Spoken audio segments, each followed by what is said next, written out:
Hello बच्चों, आज हम लोग स्टार्ट करने वाले हैं laws of motion class 9th के लिए। एक्चुअली ये सिलेबस बोर्ड्स को मैं हटा देता हूँ यहाँ से, कोई भी बच्चा इसको पढ़ सकता है। 9th क्लास में है तो मतलब सबके लिए है वो। तो ये बिल्कुल बेसिक है, सबको आना भी चाहिए कि लॉज ऑफ मोशन में क्या क्या चीज़ें होती हैं, कौन कौन से फोर्सेस होते हैं, फोर्स के टाइप्स क्या हैं और किस केसेस में कौन से फोर्स को हम लोग अप्लाई करते हैं। ठीक है बच्चों, तो देखो सबसे पहले हमारे को पढ़ना है forces.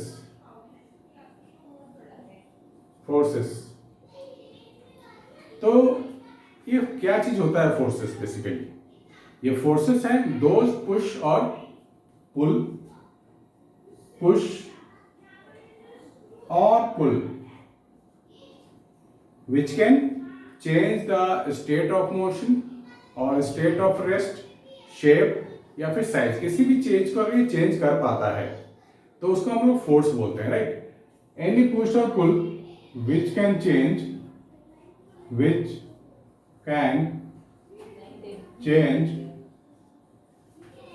The state of rest और मोशन। मतलब कोई अगर रेस्ट पे है तो पुश और पुल उसे मोशन दे देगा, या फिर कोई मोशन में है तो पुश और पुल हो सकता है उसको रोक दे।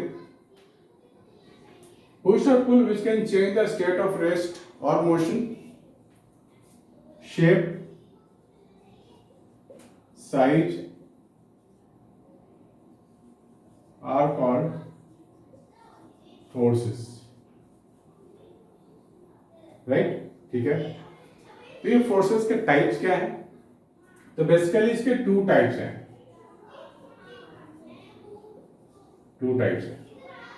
राइट। इसमें अगर हम बात करें, सपोज कोई बॉल अगर जा रहा है, किसी हमने किक मारी बॉल में, बॉल फुटबॉल जो है वो ग्राउंड में कहीं जा रहा है तो रुकता क्यों? कहीं जाके तो रुकता है ग्राउंड में। क्यों रुकता है? क्योंकि फ्रिक्शनल फोर्स उसको धीरे धीरे रोक देगा, वेलोसिटी को जीरो कर देगा, राइट। अगर फ्रिक्शनल फोर्स नहीं होगा तो ग्राउंड में रुकेगा ही, तो जाता रहेगा, चलता ही रहेगा, कभी नहीं रुकेगा। अगर कोई वॉल है, वॉल से स्ट्राइक कर जाए तो रुक जाएगा, कोई ऑब्स्टेकल है तो रुक जाएगा। क्यों? क्योंकि वहां फिर वो वॉल या फिर कोई ऑब्स्टेकल है, वहां फोर्स लगा रहा है ना, एक्सटर्नल फोर्स, ताकि वो रुक जाए। अगर कोई फोर्स वहां नहीं होगा तो क्या वो रुकेगा? कभी नहीं रुकेगा, चलता ही रहेगा। या फिर बॉल तो पहले रेस्ट पे था, हमने किक मारी, यानी कि हमने फोर्स अप्लाई किया। अगर कोई फोर्स वहां ना लगे तो बॉल तो वहीं रखा रहेगा, उसकी जो स्टेट ऑफ रेस्ट है चेंज ही नहीं होगा, हमेशा रेस्ट पे रहेगा। ठीक है, समथिंग लाइक दिस। तो ये आपको एग्जांपल से समझना पड़ेगा। Two types. पहला हमारे को पढ़ना है कॉन्टैक्ट फोर्स, मतलब when two bodies are in physical contact, तभी हम बोलेंगे कॉन्टैक्ट फोर्स वहां लग रहा है। तो कौन कौन से होते हैं कॉन्टैक्ट फोर्स में? एक तो हो गया फ्रिक्शन फोर्स, क्योंकि फ्रिक्शन फोर्स तभी लगेगा जब two bodies are in contact. दूसरा क्या है? Spring force. स्प्रिंग भी तो फोर्स लगाता है ना, अगर हम स्प्रिंग के खींच दें तो अपनी तरफ लगाएगा, अगर कंप्रेस करें तो अवे फ्रॉम द कंप्रेशन वो फोर्स लगाएगा। सी क्या है? Tension force in string, tension force in string, ठीक है। और डी क्या है? Normal force. स्ट्रिंग जब भी टाइट होगा, मान लो मैंने स्ट्रिंग लिया, एक बॉल को बांध दिया, तो स्ट्रिंग तो बहुत टाइट होगा ना काफी, तो जो स्ट्रिंग है किसी भी ऑब्जेक्ट पे फोर्स लगाता है अपनी तरफ, नॉर्मल फोर्स।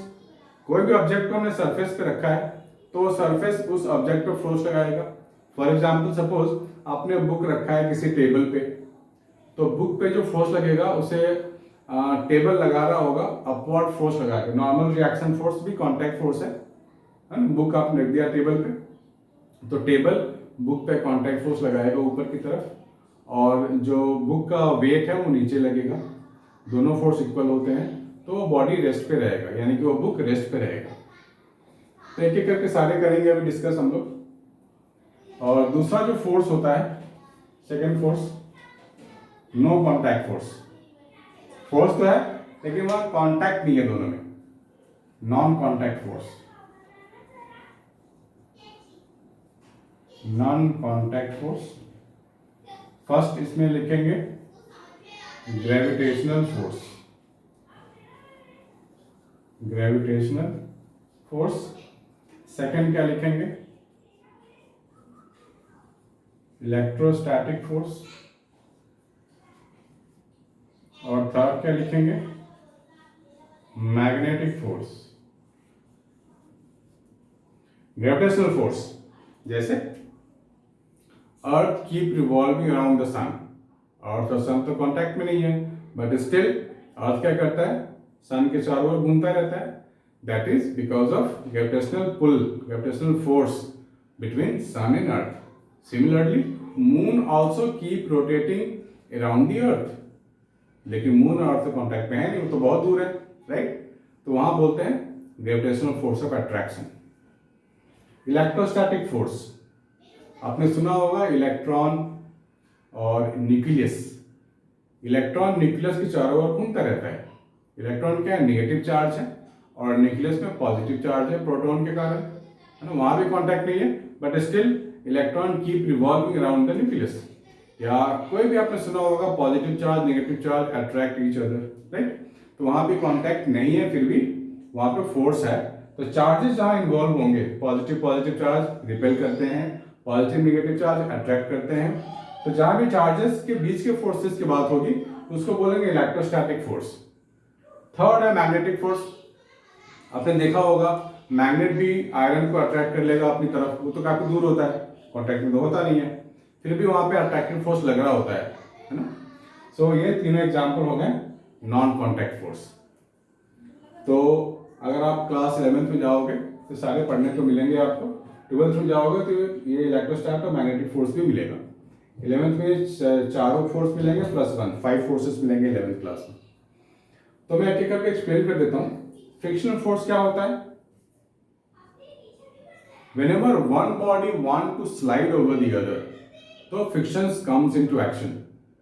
मान लो आपके घर में कोई बड़ा सा बॉक्स रखा हुआ है, बॉक्स जब तक रखा हुआ है आप उस पर कोई फोर्स नहीं लगाओगे तो फ्रिक्शनल फोर्स वहां नहीं लगेगा, राइट। फ्रिक्शनल फोर्स को बोलते हैं सेल्फ एडजस्टेबल फोर्स। क्या बोलते हैं, सेल्फ एडजस्टेबल फोर्स। वो अपने आप को एडजस्ट करता है। अगर आप राइट से लेफ्ट की तरफ लगाओगे अपना फोर्स तो फ्रिक्शन ठीक इसका उल्टा लगेगा।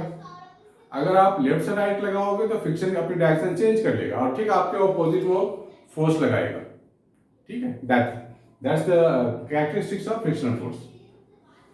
और ये हमेशा लगता है between two surfaces in contact, ठीक है। स्प्रिंग फोर्स,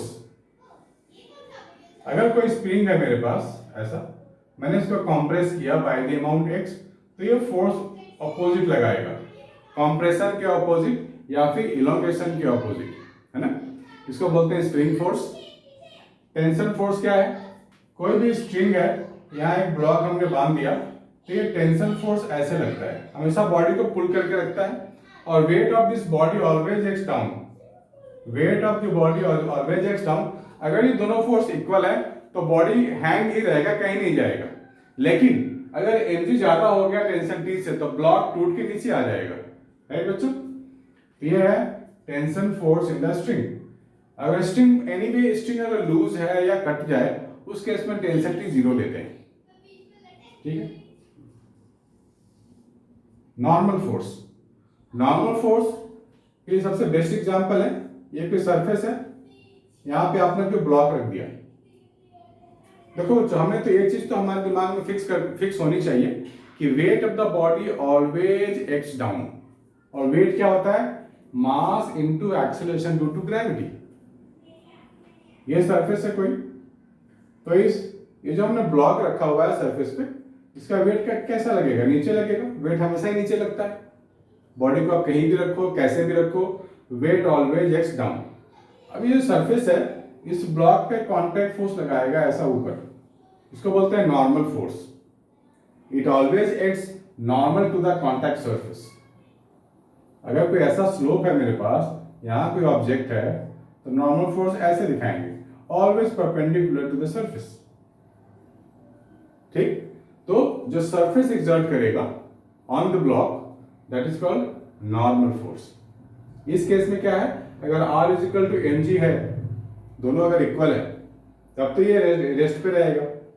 R अगर ज्यादा हो गया mg से तो ये ब्लॉक हवा में उड़ जाएगा, और वेट अगर ज्यादा लग जाए R से, नॉर्मल फोर्स को मैं R से दिखा रहा हूँ, वेट अगर ज्यादा हो जाए R से फिर तो ये ब्लॉक इस सरफेस को फाड़ के अंदर चला जाएगा, राइट। लेकिन अगर कोई भी बॉडी कहीं कोई मोशन नहीं है, कुछ भी मोशन में नहीं हो रहा है, that means upward force is equal to downward force, R is equal to mg means no motion. ठीक है बच्चों। Non contact force, gravitational force, मैंने आपको अभी एग्जांपल बताया। ये अर्थ है, ये मून है, ये घूमता रहता है ऐसे ऐसे ऐसे ऐसे ऐसे। क्यों? क्योंकि अर्थ एक्सर्ट सम ग्रेविटेशनल पुल, अट्रैक्शन है वहां पे ड्यू टू अर्थ फील्ड। दूसरा है इलेक्ट्रोस्टैटिक। हमने पढ़ा है ना, एटम होता है, एटम के बीच में न्यूक्लियस होता है, न्यूट्रॉन और प्रोटॉन यहाँ पे होता है, and electron keep revolving. Electron कैसा होता है, नेगेटिव चार्ज, और यहाँ कैसा होता है, positive charge, it keep revolving around the positive charge. So the force between any two charges is called electrostatic force. इसको आप लोग नोट डाउन कर लो। Force between any two charges is called electrostatic force. Gravitational force में लिख लो, यहाँ mass का रोल होता है। Force between any two masses in this universe is called gravitational force. ठीक है बच्चों, शायद नोट डाउन करना पड़ेगा, आपको लिखना पड़ेगा। आगे आ गया मैग्नेटिक फोर्स। हमारे पास कोई भी मैग्नेटिक ऑब्जेक्ट है, राइट। मैग्नेट ऑलवेज अट्रैक्ट सम आयरन नेल्स, आपने देखा होगा, रियल लाइफ में भी आप देख सकते हैं। तो ये जो मैग्नेटिक फोर्स आ रहा है that is no contact force. ठीक है, तो मैग्नेटिक फोर्स के बारे में लिख सकते हैं हम लोग, magnet exert some force on the magnetic object like iron. Wood को तो अट्रैक्ट करेगा नहीं, पीस ऑफ पेपर को अट्रैक्ट हो नहीं सकता, तो मैग्नेटिक ऑब्जेक्ट को करेगा। आयरन हो गया, निकिल हो गया, दिस आर मैग्नेटिक ऑब्जेक्ट्स। तो अगर हम मैग्नेटिक ऑब्जेक्ट को मैग्नेट के पास ले जाएं तो वो उसको अट्रैक्ट कर लेगा। मान लो ये मेरा मैग्नेट है और ये आयरन या निकिल है, ये क्या होगा, अट्रैक्ट हो जाएगा।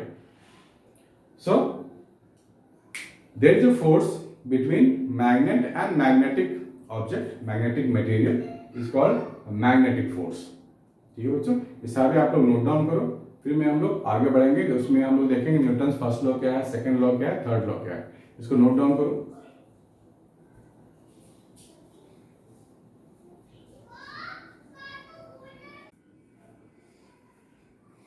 हाँ बच्चों, फ्रिक्शनल फोर्स को थोड़ा और अच्छे से समझते हैं, क्योंकि ये वापस हमारे को 11th क्लास में मिलने वाला है।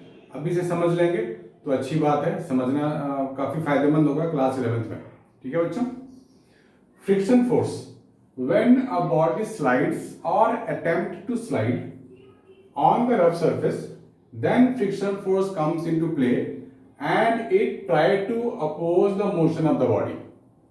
ठीक है बच्चों, कोई ऐसा ऑब्जेक्ट जो स्लाइड होने वाला हो या फिर स्लाइड हो रहा हो, उस केस में फ्रिक्शन फोर्स लगेगा, और जो सरफेस है उसका जो फ्रिक्शन फोर्स है ऑब्जेक्ट के ऊपर, वो उसको रोकना चाहेगा, हमेशा अपोज करना चाहेगा।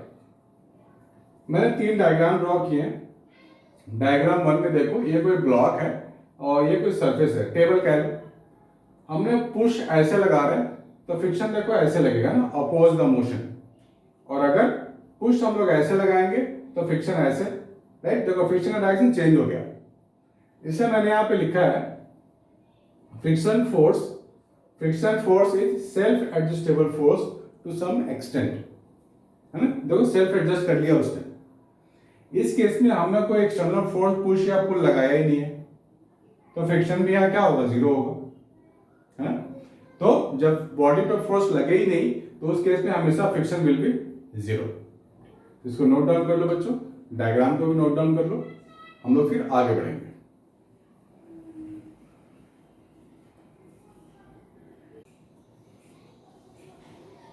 दूसरा करते हैं नॉर्मल रिएक्शन फोर्स। ये हमने एक ब्लॉक लिया है जो रेस्ट पे है, it is put on the surface. तो ये ब्लॉक ना ही हवा में उड़ रहा है ना ही नीचे जा रहा है। क्यों हवा में नहीं उड़ रहा है, वर्टिकल मोशन क्यों नहीं हो रहा है, बिकॉज आपको ध्यान देना पड़ेगा, इस बॉडी का जो वेट है mg वो नीचे लग रहा है, और ये जो सरफेस है ये कांटेक्ट फोर्स लगा रहा होता है बॉडी पे एग्जैक्टली अपवर्ड, ऐसा, राइट। तो इस बॉडी पे अगर दोनों फोर्स अगर इक्वल हो गए, R इज इक्वल टू अगर mg हो गया, तो ये बॉडी तो कहीं भी मूव नहीं करेगा ना। एक फोर्स ऊपर मान लो 5 न्यूटन है, एक फोर्स नीचे है 5 न्यूटन, तो बॉडी कहीं भी नहीं जाएगा।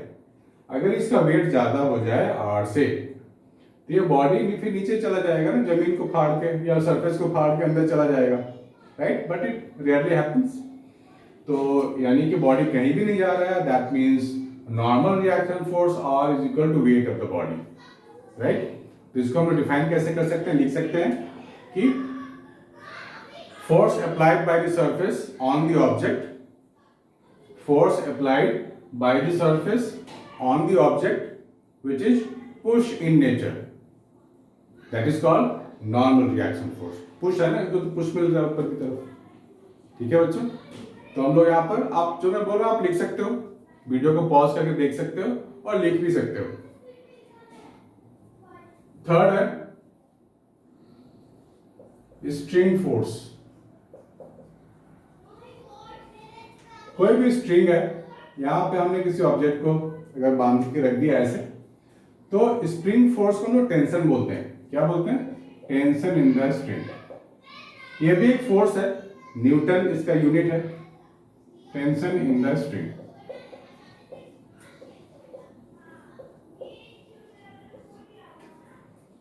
तो टेंशन जो होता है बॉडी का, वो ऊपर की तरफ T से दिखाते हैं और ये बॉडी को पुल करता है। यहां ध्यान देना, ये जो टेंशन T होता है कैसा होता है, बॉडी को पुल करता है, और जो नॉर्मल रिएक्शन फोर्स कैसा होता है, ये पुश करता है बॉडी को।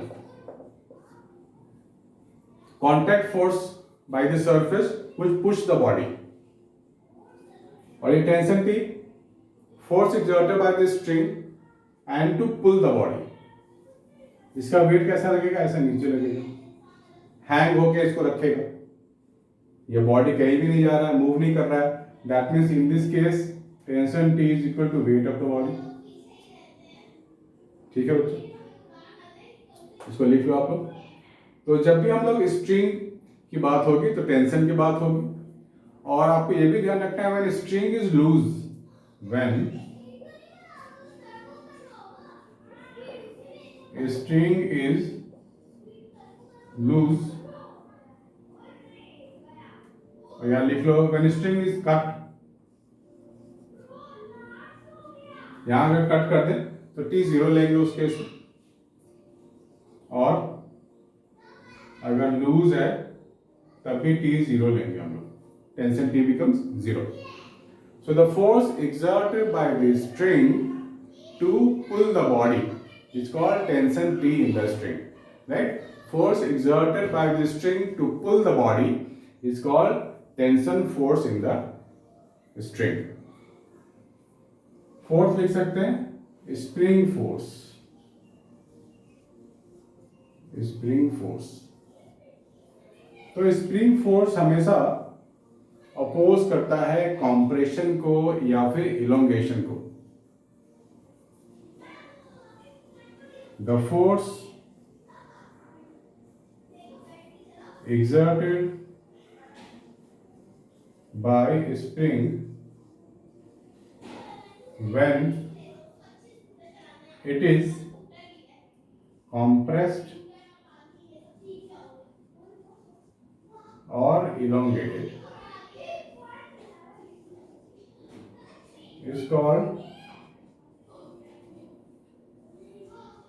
Spring force. एंड ये जो फोर्स का नेचर होगा हमेशा अपोजिट नेचर होगा, कॉम्प्रेशन का या फिर इलोंगेशन का। अगर मैं इसे कॉम्प्रेस करता हूं इधर, तो ये फोर्स इधर लगाएगा अपोजिट, या फिर अगर मैं इसको इलोंगेट करता हूं, ऐसे ले गया खींच के, तो ये फोर्स किधर लगाएगा, इधर। So this spring force always oppose the compression और इलोंगेशन। एक पॉइंट यहां पे आप लोग मेंशन कर दो, spring force always oppose the compression और elongation। ठीक है बच्चों, note it down please.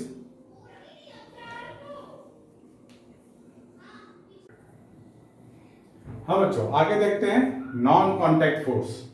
Non contact force में सबसे पहले बात कर लेते हैं ग्रेविटेशनल फोर्स। मैंने यहाँ डायग्राम ड्रॉ किया है, अर्थ है, ये मून है। Moon keep rotating around the earth like this.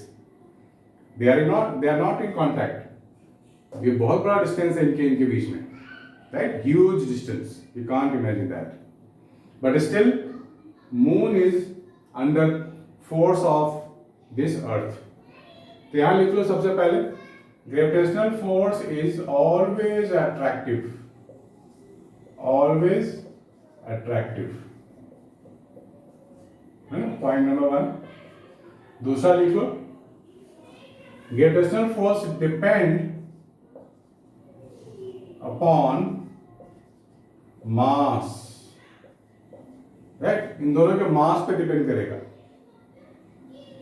तो यह कैसा डिपेंडेंसी है? Higher is the mass, greater is the gravitational force. तो gravitational force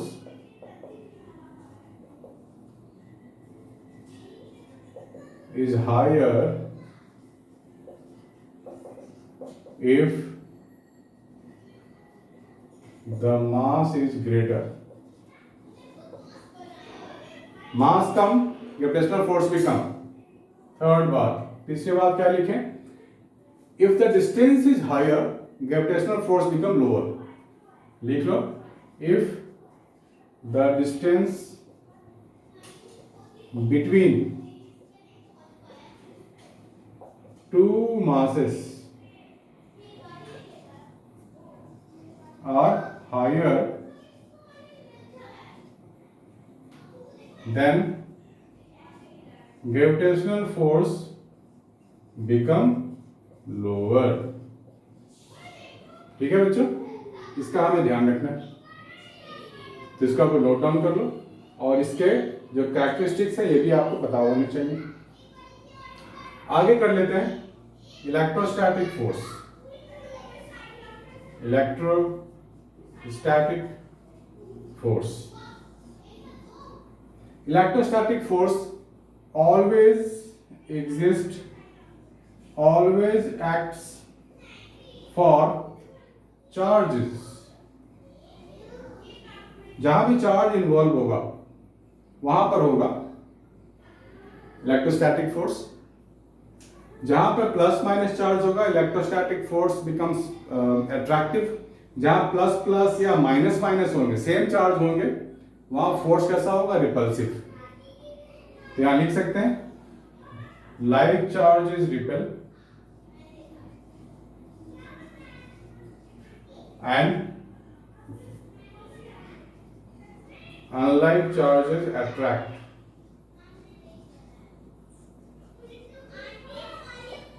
That means electrostatic force may be attractive or repulsive।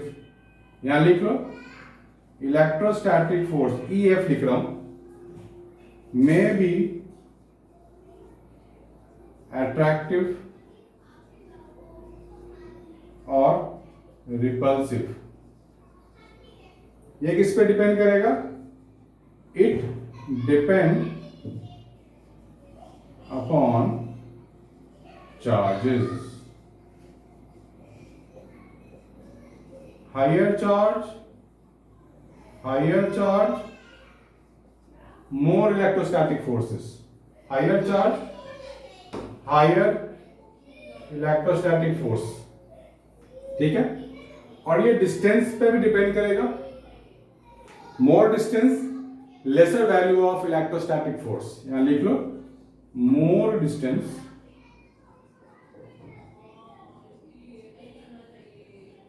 Laser electrostatic force, है ना, inversely related कह सकते हैं। डिस्टेंस ज्यादा फोर्स कम, डिस्टेंस कम फोर्स ज्यादा।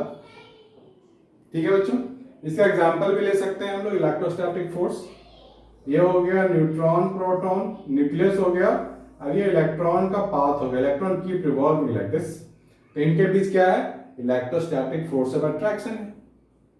ठीक है बच्चों, इसको नोट डाउन कर लो।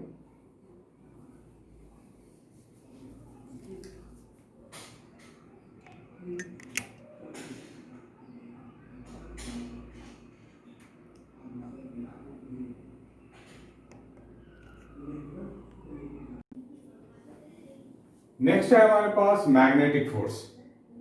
ये कोई मैग्नेट है, ये आयरन नेल्स है, लिख लो आयरन, और ये है magnet.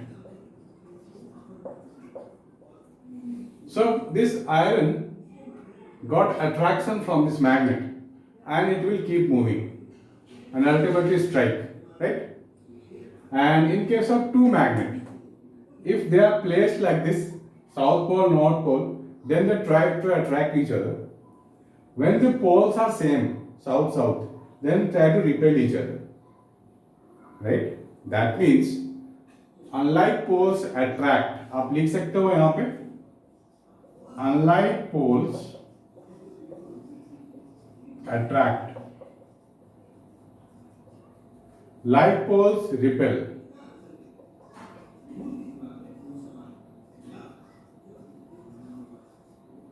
So magnetic force can be attractive, can be repulsive, right? Depends case to case. And second thing, magnetic force exerted on the magnetic material like iron, nickel, cobalt, right? Magnetic material, not on the non-magnetic like wood, rubber, glass, etc.